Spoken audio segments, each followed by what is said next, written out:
본문을 보면서 왜 하필 솔로몬이 지혜를 구했을까? 여기에 포커스를 맞춰서 오늘 좀 본문을 좀 다뤄보려고 합니다. 솔로몬이 오늘 우리 다 아는 이야기예요. 솔로몬이 지혜를 구했다. 근데 왜 하필 지혜를 구했을까? 요 은혜를 좀 나눠보려고 합니다. 저는 요 본문 여러분 다 아시는 본문이시죠?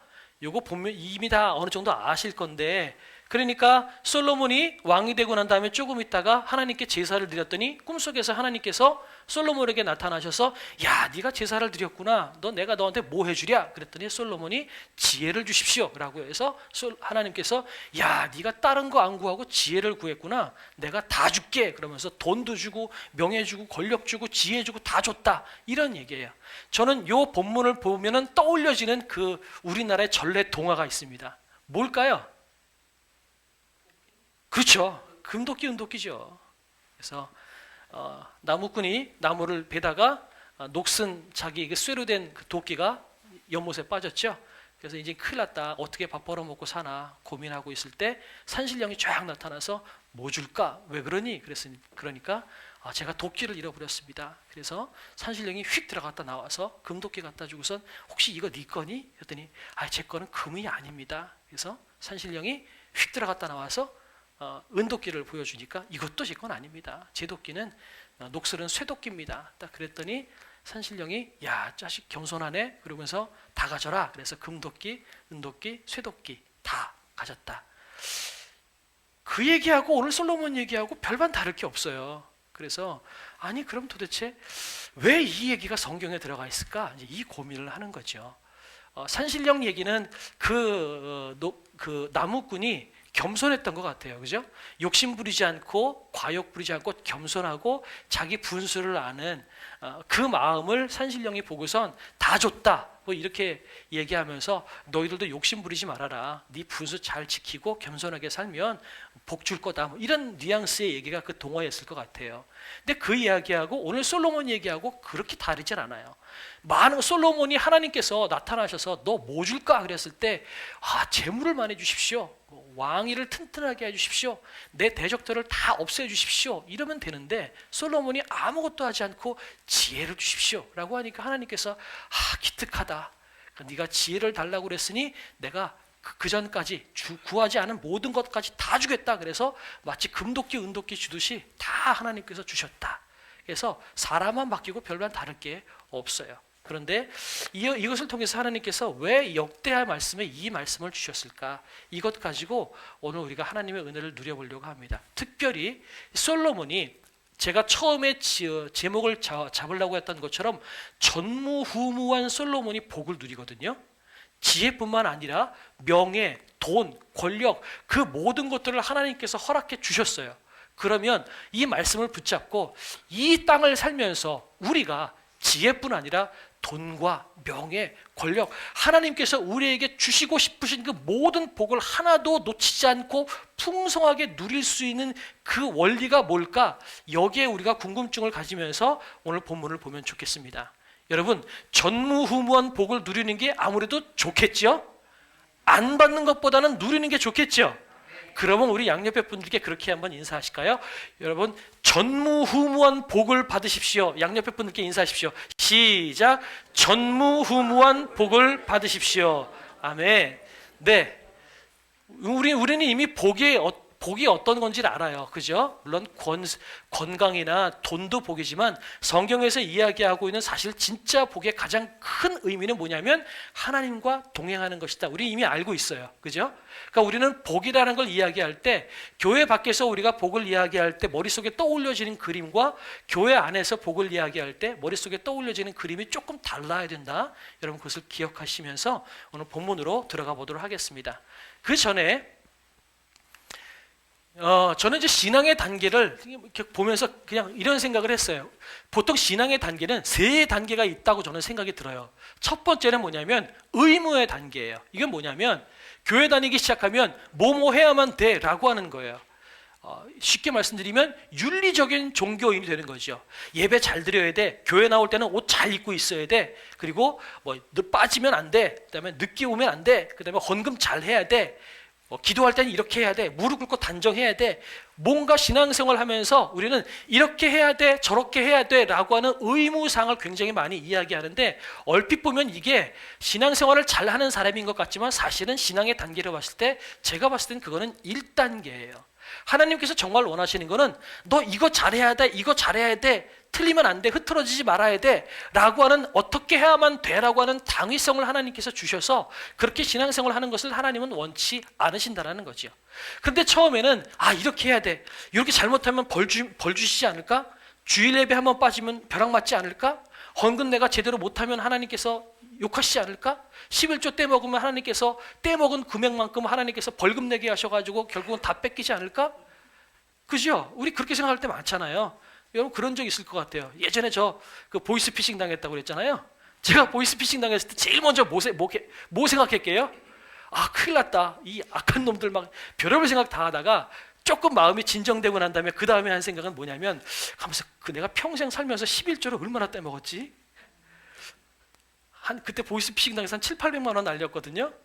1000만 원 가까이 날렸는데, 그럼 내 평생 떼먹은 돈이 한 1000만 원 되나? 하나님이 1000만 원 한꺼번에 날리셨는데, 이 생각이 딱 떠올려지는 거예요. 이게 왜 그러냐면 신앙의 1단계예요.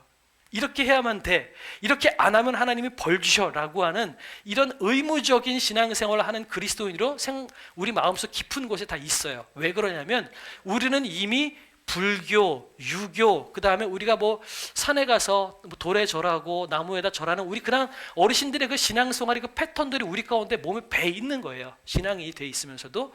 그러다 보니까 처음에 항상 이 생각을 할 수밖에 없어요. 근데 저는 이걸 1단계라고 생각해요.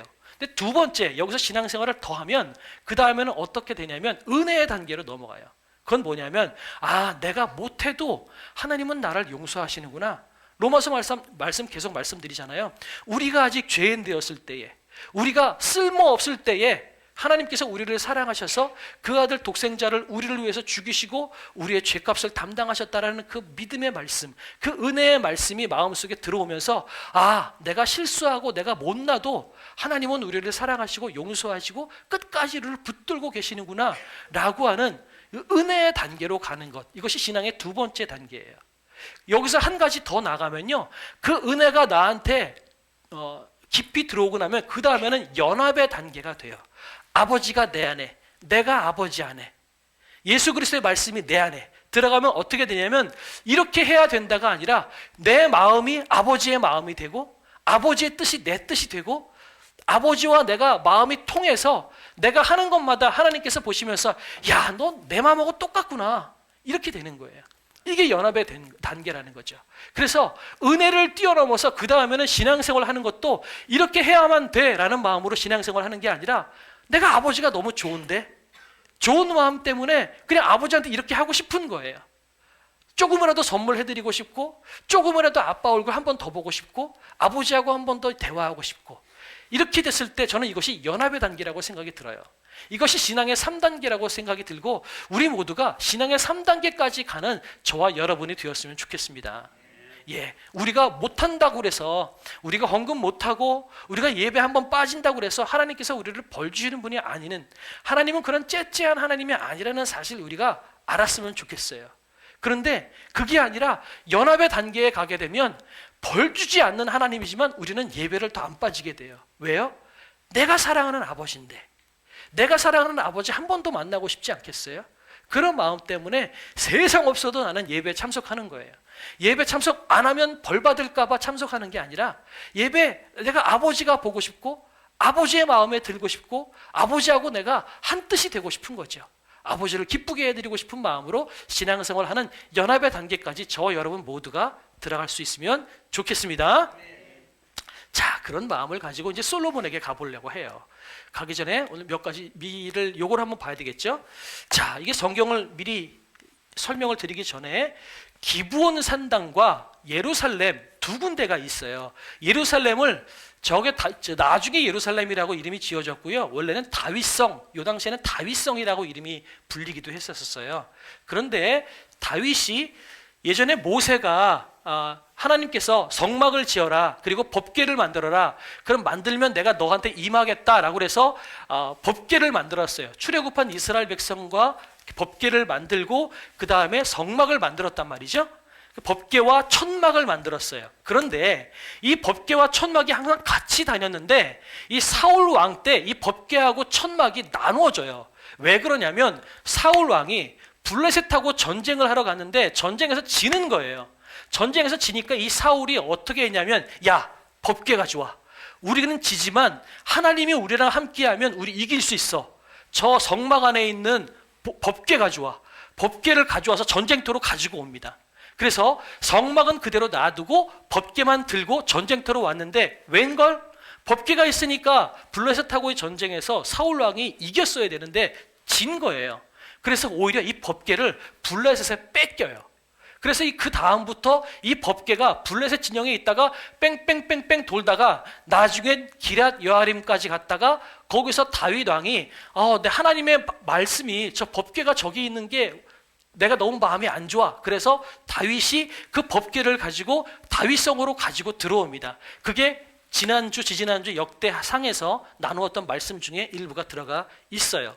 그러니까 법궤는 그렇게 블레셋 진영에 들어갔다가 뺑뺑뺑뺑 돌다가 지금 저 지도상으로 보면 예루살렘이라고 하는 곳에 법궤가 지금 와 있는 거예요. 법궤는 여기 있어요. 그런데 법궤 말고 아까 뭐라고 그랬죠? 법궤를 담았던 천막, 성막은 지금 어디 갔냔 말이에요. 이 성막도 뺑뺑뺑뺑 돌다가 어떤 이유에서인지 모르겠지만 이게 기브온 산당으로 가 있어요. 기브온에 가 있어요. 여기에 있어요. 여기서 여기까지는 거리로 한 10km 정도가 돼요. 한 10km 정도 거리가 되는데 지금은 성막과 그 다음에 그 당시에 하나님께서 만들어라 라고 해서 만드는 성전 기물들, 그 다음에 놋 제단, 제사를 드리기 위한 그 모든 비품들은 다 여기에 있어요. 그리고 법궤만 예루살렘 여기에 와 있는 거죠. 그러니까 지금은 제사를 드리는 제단과 법궤가 따로따로 있는 상황 가운데 있는 거예요. 그 얘기를 지금 오늘 역대하 1장에서 지금 설명을 하고 있는 거예요. 그러니까 여기에 하나님의 말씀 법궤가 와 있는데 솔로몬이 오늘 여기 가서 제사를 드리는 거죠. 이 기브온 산당 가서 제사를 드립니다.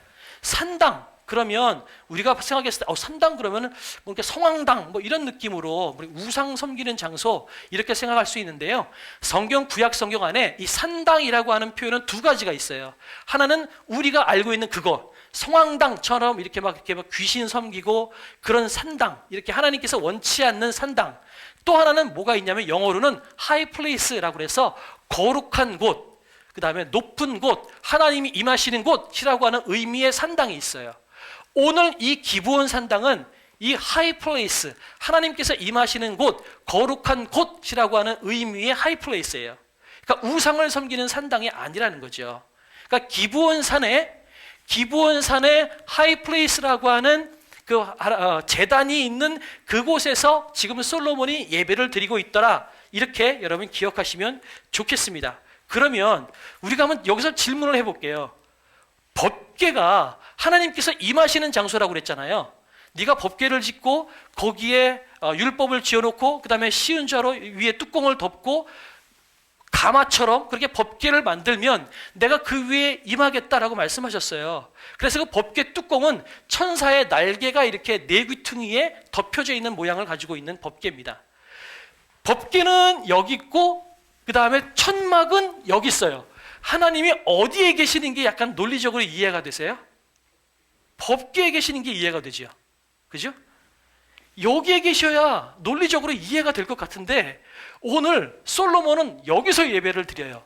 여기서 제사를 드리는데 중요한 건 왜 드렸는지는 모르겠어요. 그런데 하나님은 제사를 드린 솔로몬의 마음을 받으셨다는 게 중요한 거예요. 어디서 제사를 드리든지가 중요한 것이 아니라 정성을 다해서 온 마음과 정성을 다해서 제사를 드리면 하나님이 거기서도 받으세요. 믿으시죠? 아멘이시기 바랍니다. 그래서 여러분 때로는 우리가 교회 못 나올 수 있어요. 그러나 내가 어느 장소이든지 간에 그곳에서 정성을 다해서 온 마음을 집중해서 예배를 드리면 하나님이 거기서도 예배를 받으신다는 겁니다. 어디서든지 여러분 집중해서 정성을 다해서 예배를 드리시는 저와 여러분이 되었으면 좋겠습니다. 그래서 참 은혜가 돼요. 자, 1절 한번 보시겠어요? 다윗의 아들 솔로몬의 왕위가 견고하여 가며 그의 하나님 여호와께서 그와 함께 하사 심히 창대하게 하시니라. 아멘. 1장 1절에 이렇게 되어 있거든요. 오늘은 말씀을 안 띄워드렸어요. 자, 그런데 오늘 1장은 뭘로 시작하냐면 솔로몬이 하나님께서 함께 하셔서 창대해 가고 있다라는 것으로 시작을 합니다. 저는 이걸 가지고 여러분께 이렇게 도전을 드리고 싶어요. 잘 살기만 하는 것은 복이 아닙니다. 따라해 주시겠어요? 잘 살기만 하는 것은 복이 아닙니다. 시작. 잘 살기만 하는 것은 복이 아닙니다. 네. 그런데 솔로몬이 하나님께서 창대하게 하셨어요. 그러면 왕이 되고 나서 왕권도 강건해지고 돈도 많아지고 평안도 찾고, 그러면 제가 솔로몬이었다면 어떤 생각을 했을까요? 야, 이제 잘 사는구나. 걱정 근심 없네. 내가 이제 잘 다스려야지. 이제는 조금 이제 긴장도 풀고 몸에 좀 힘도 빼고 편안하게 애들을 좀 다스려야겠다. 이런 생각이 들었을 것 같아요. 그런데 솔로몬은 하나님께서 창대하게 하고 계심에도 불구하고 솔로몬은 제사를 드리고 있다라는 겁니다. 그래서 제사장들과 많은 사람들을 모아서 뭐라고 이야기하냐면 우리가 하나님 앞에 제사를 드리자라고 솔로몬이 이야기를 하는 겁니다. 6절 한번 보세요. 여호와 앞 곧 회막 앞에 있는 놋제단에 솔로몬이 이르러 그 위에 1000마리 희생으로 번제를 드렸더라. 아멘. 우리가 이것을 옛날 성경에는 1000번제로 우리가 알고 있잖아요. 그래서 이것 때문에 교회마다 1000번제 헌금 봉투가 있는 교회가 있어요. 저희 교회도 있어요. 제가 말씀은 안 드렸지만. 그래서 1000번의 예물을 드리면 하나님께서 그 정성을 보시고 내 기도에 응답하실 거야. 뭐 이런 마음을 가지고 1000번의 헌금을 드리고 예물을 드리는 분도 계세요. 저는 그 신앙의 모습도 참 귀하고 좋다고 생각합니다. 그래서 저도 1000번째 헌금 봉투를 가져오기는 했지만, 그런데 사실 여기서 이야기하고 있는 것은 1000번의 제사를 드린 것이 아니라요, 1000마리, 그러니까 굉장히 많은 제물들을 제사를 드렸다라고 하는 의미를 가지고 있는 거예요. 1000번을 드린 것이 아니라 1000마리의 짐승으로 하나님께 번제를 올려드렸다라는 의미입니다. 아니, 한 마리 드려도 되고 두 마리 드려도 되는데 왜 많은 1000마리나 되는, 딱 1000마리는 아니었을 거예요. 그런데 1000마리라고 하는 것은 그만큼 무수히 많은 짐승을 제물로 드렸다는 의미입니다. 이것은 무엇을 의미하냐면 솔로몬이 나뿐만 아니라 내가 다스리고 있는 모든 이스라엘 백성 전체를 대표해서 하나님, 나와 우리 이스라엘 백성 전체를 하나님께 올려드립니다. 우리를 받으십시오 라고 하는 나라 전체를 하나님께 올려드리는 제사를 의미하고 있는 겁니다. 근데 솔로몬이 왜 제사를 드렸냐라는 거예요. 이것이 1번의 제목입니다. 잘 살기만 하는 것은 복이 아닙니다. 아무리 잘되고 강건하게 되어 있다 할지라도 하나님과 나와의 관계가 건강하게 연결되어 있지 않고 그냥 내가 잘 되는 것이라면 여러분, 그것은 복이 아니라 오히려 화라는 거예요.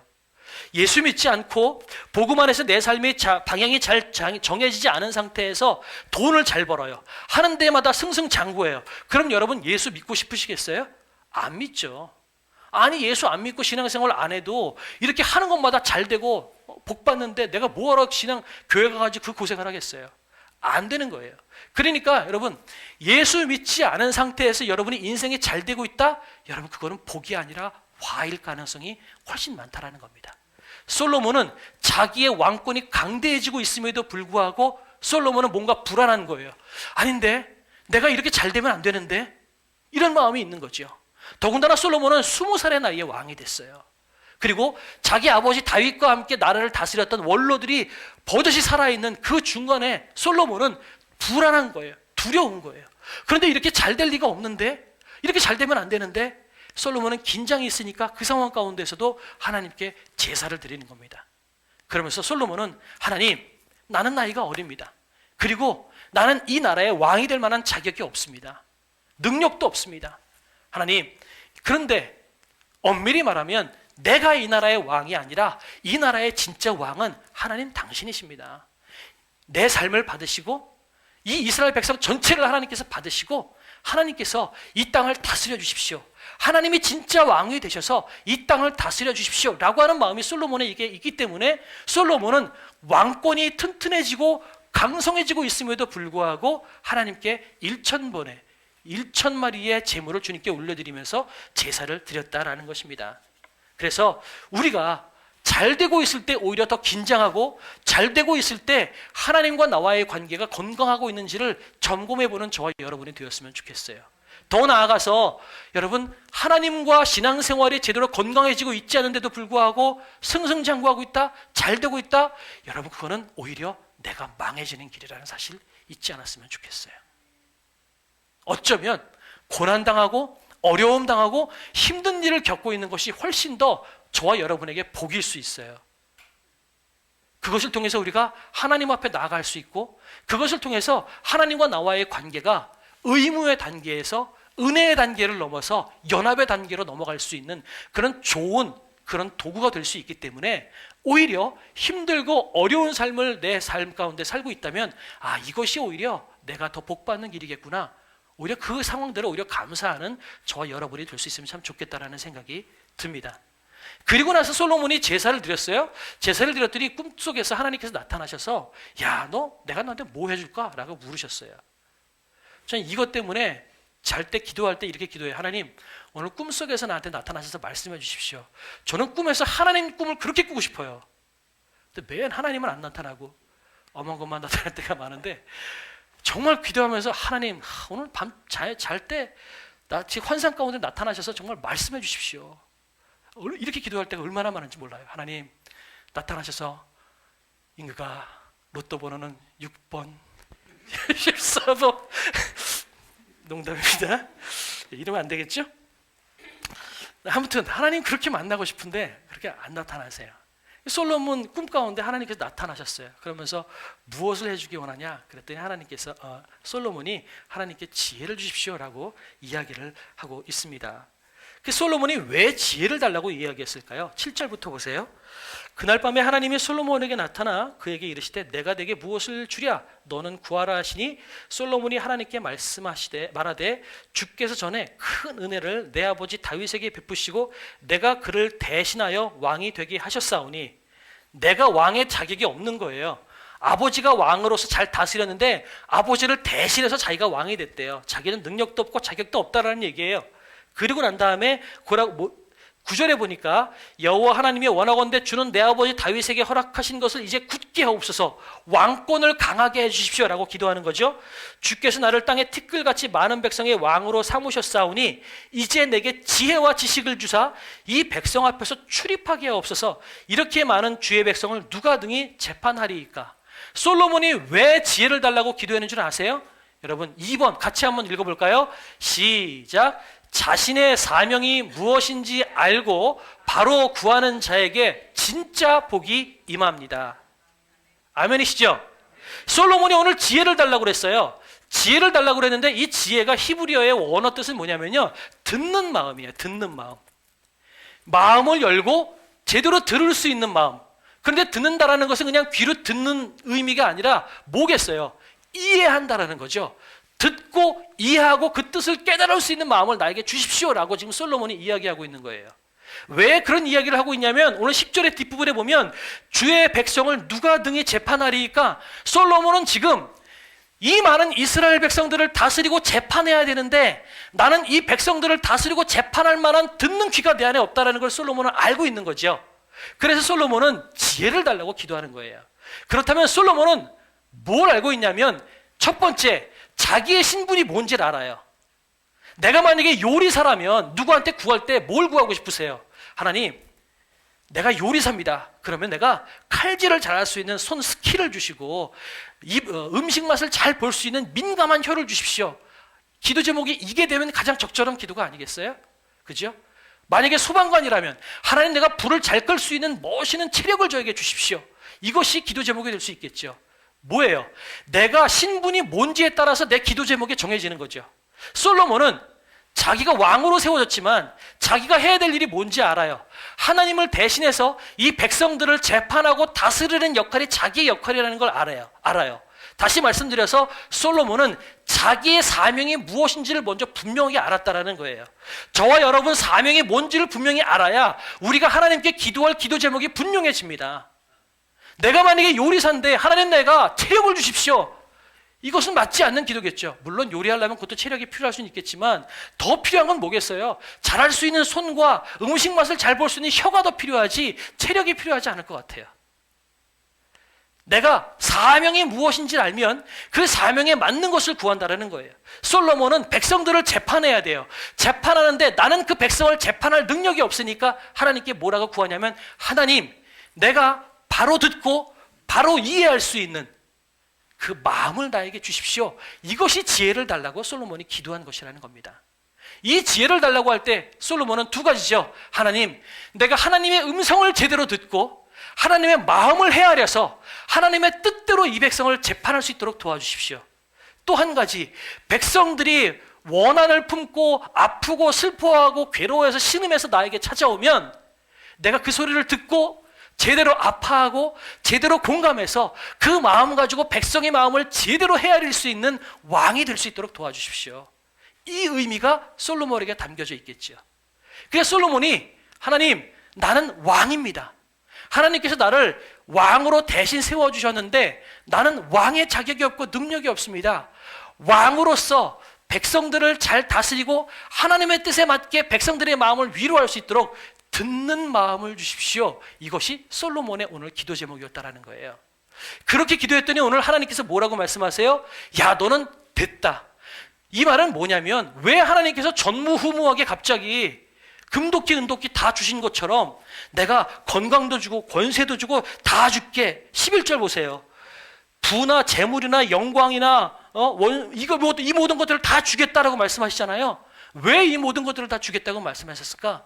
이것은 너는 네 위치를 지금 정확하게 알고 있구나. 그리고 너에게 필요한 것이 무엇인지를 네가 정확하게 알고 있구나. 그렇게 네가 네 상황과 네 위치를 정확하게 알고 있다면 너는 이 모든 권세와 부와 영광과 이 모든 것들을 누릴 만한 자격이 된다라고 하나님께서 인정해 주시는 거라는 거예요. 마치 박사학위를 받을 만한 자격이 되니까 내가 너한테 박사학위를 줄게라고 하나님께서 말씀하시는 것처럼 너 이 땅의 왕으로 설 만한 자격 된다. 왜냐하면 그 왕이 네 힘과 능력으로 네가 스스로 선 것이라고 네가 생각하지 않고 내가 너에게 대신 준 것이라고 생각하고, 또한 그 왕이 되기 위해서 지금 제일 필요한 거는 하나님의 말씀을 바로 듣고 사람의 말씀을 제대로 듣고 이해할 수 있는 그 지혜가 필요하다는 것을 네가 알고 있고 가장 필요한 것을 네가 구했으니 너는 그 자리에 앉아있을 자격이 된다라고 하나님께서 말씀하고 계신다라는 거죠. 그러면 저와 여러분이 오늘 말씀하고 있는 것처럼 하나님께서 내가 이것을 다 줄게 라고 말씀하시는 이것을 우리도 누리기 원한다면 우리는 뭐가 필요하겠어요? 첫 번째, 여러분, 우리의 사명이 무엇인지를 먼저 깨달아야 돼요. 그리고 우리의 사명에 맞게 내가 무엇을 구할지를 정확하게 구해야만 된다는 거죠. 물론 좀 전에 제가 농담 삼아 말씀드렸지만 저도 어떤 때는 가끔 바보 같은 생각해요. 나도 로또 한번 맞아보면 참 좋겠다. 이런 생각 할 때가 있어요. 너무 어려울 때는. 그런 마음 들 수 있죠. 여러분, 목사라고 돈 안 좋아하겠어요? 돈 좋아요. 권력도 좋고요. 명예도 좋아요. 그런데 이게 하나님보다 높아지면 큰일 나는 거죠. 그리고 기도할 때 때로는 하나님, 나도 돈 좀 주세요. 나도 건강 좀 주세요. 나도 명예가 좀 있으면 좋겠어요. 여러분, 이렇게 기도할 수 있어요. 그런데 오늘 성경은 뭐라고 이야기하냐면 너 진짜 그것을 얻기 원한다면 그것을 기도하는 게 아니야. 진짜 네가 기도해야 될 건 뭐야? 네가 누구인지를 알고 거기에 맞게 진짜 가장 필요한 기도 제목이 뭔지를 바로 알아서 그것을 구하면 돈과 명예와 권력은 다 따라오는 거야. 근데 네가 돈과 명예와 권력만 구하니까 나는 너에게 아무것도 줄 수가 없는 거지. 왜 그래요? 너는 박사학위를 받을 만한 아직 준비가 안 됐거든요. 그런데 박사학위를 줘야 이런 게 따라오는데 자꾸 이것만 구하니까 하나님은 우리에게 너는 아직 학위를 받을 준비가 안 됐다. 조금 더 공부해라. 조금 더 배워라. 하나님께서 계속 우리에게 딜레이를 시키고 계신다라는 거죠. 우리가 정말 처음에 인사했던 것처럼 전무후무한 복을 누리길 원하십니까? 저도 그렇거든요. 그러면 우리는 뭘 해야 돼요? 내가 누군지를 알아야 돼요. 그리고 내가 누군지에 맞게 내게 가장 필요한 기도 제목을 구하는 것, 이것이 필요하다는 것입니다. 그래서 우리가 누차 말씀드리는 것이 있죠. 마태복음 6장 말씀이죠. 너희는 먼저 그의 나라와 그의 의를 구하라. 그러면 뭐야? 이 모든 것들을 내가 너희에게 더하시리라. 오늘 11절 말씀 전 너무 좋은 거예요. 이런 마음이 내게 있어서 부나 재물이나 영광이나 원수의 생명 멸하기를 구하지 않으며 장수도 구하지 아니하고 오직 내가 내게 다스리게 한 내 백성을 재판하기 위해 지혜와 지식을 구하였으니 내가 내게 지혜, 지식 주고 부와 재물과 영광도 주리니 내 전의 왕들도 이런 일이 없었거니와 내 후에도 이런 일이 없으리라. 바라고 원하는 것은 여러분의 조상뿐만 아니라 여러분의 후손에게도 이런 일이 없을 만큼 여러분 전무후무한 하나님께서 주시는 충만한 복을 저와 여러분이 누리기를 주님의 이름으로 축복합니다. 아멘이시죠? 저도 그러고 싶어요. 그러면 우리 뭐 해야 돼요? 첫 번째, 하나님 내 사명이 뭡니까? 이걸 하나님께 물으십시오. 우리는 누차 계속해서 1월 달서부터 나누었습니다. 우리는 교회다라고 말씀을 드렸고 우리가 팬이 아니라 제자라고 말씀을 드렸습니다. 그럼 우리의 사명은 뭐예요? 교회가 되고 제자가 되어가는 겁니다. 복음을 전하는 것이고 내 삶을 통하여서 그리스도의 빛과 소금의 역할들을 감당하는 것입니다. 이것이 내 사명이에요. 그렇다면 이것이 내 사명이라는 것이 분명해졌다면 그 다음에 우리가 구해야 될 것은 뭐냐는 거예요. 하나님, 내가 하나님의 뜻을 바로 알고 하나님의 뜻에 맞게 하나님 빛과 소금의 역할들을 감당할 수 있는 능력을 달라고 우리가 기도할 때 하나님께서 뭐라고 말씀하신다는 거예요. 너는 돈을 구하지 않고 명예를 구하지 않고 권세를 구하지 않고 네 사명이 무엇인지를 바로 깨달아서 그 사명에 맞게 네가 적절한 가장 좋은 기도 제목을 네가 구했으니 나는 돈과 명예와 권세와 이 모든 것들을 너에게 다 줄 거고 이것은 너희 조상뿐만 아니라 너희 자손 누구도 누리지 못한 전무후무한 복이 될 것이다 라고 오늘 하나님께서 우리에게 말씀하고 계신다라는 것입니다. 믿으시죠? 여러분 다 그 마음 가지고 양옆에 분들께 다시 한번 축복합시다. 우리 전무후무한 복을 누립시다. 시작! 전무후무한 복을 누립시다. 아멘. 여러분 저뿐만 아니라 여기 계신 모든 분들 정말 주님의 이름으로 축복합니다.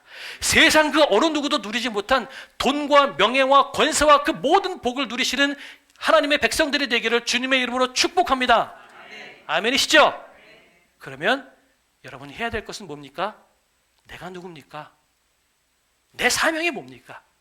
이 땅을 살아나가면서 내 100살 인생 동안 내가 해야 될 내 사명이 뭡니까? 돈 벌기 위해서 직장생활 열심히 하는 게 내 사명입니까?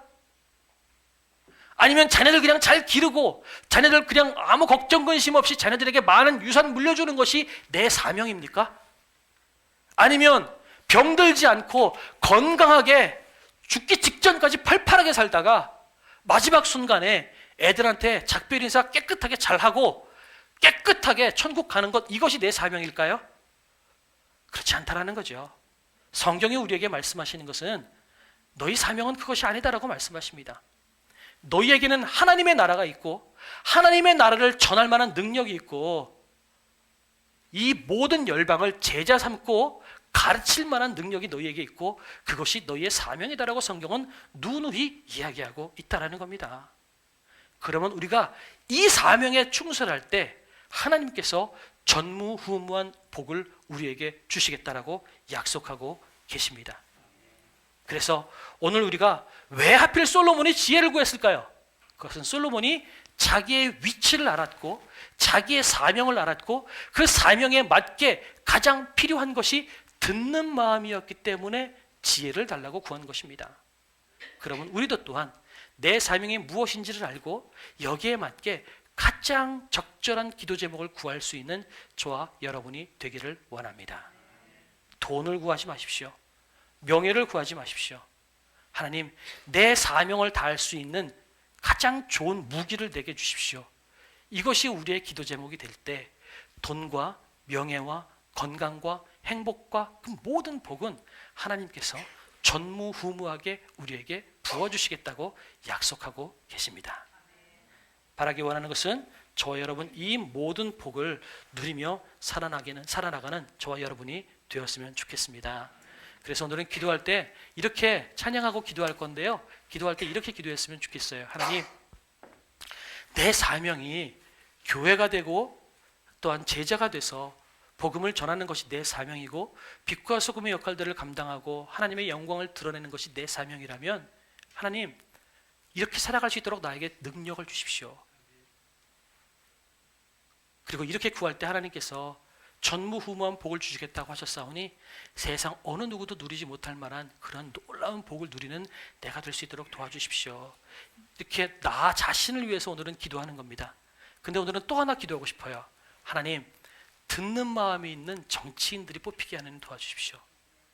이번 수요일날 우리는 투표하게 될 겁니다. 그런데요, 여러분, 나한테 유익을 주는 정치인이 아니라 말을 잘하는 정치인이 아니라 하나님, 듣는 마음이 있는 정치인들을 보내주십시오. 그래서 하나님의 음성을 제대로 들을 수 있는 정치인, 그리고 이 땅의 많은 국민들이 때로는 신음하고 때로는 분노하고 때로는 자기의 목소리를 높일 때 그것을 귀 기울여 듣고 경청하여 자기의 아픔으로 여기고 그 마음을 가지고 정치를 할 수 있는 정치인들을 이 땅에 보내주십시오. 여러분 이렇게 오늘 좀 기도했으면 좋겠어요.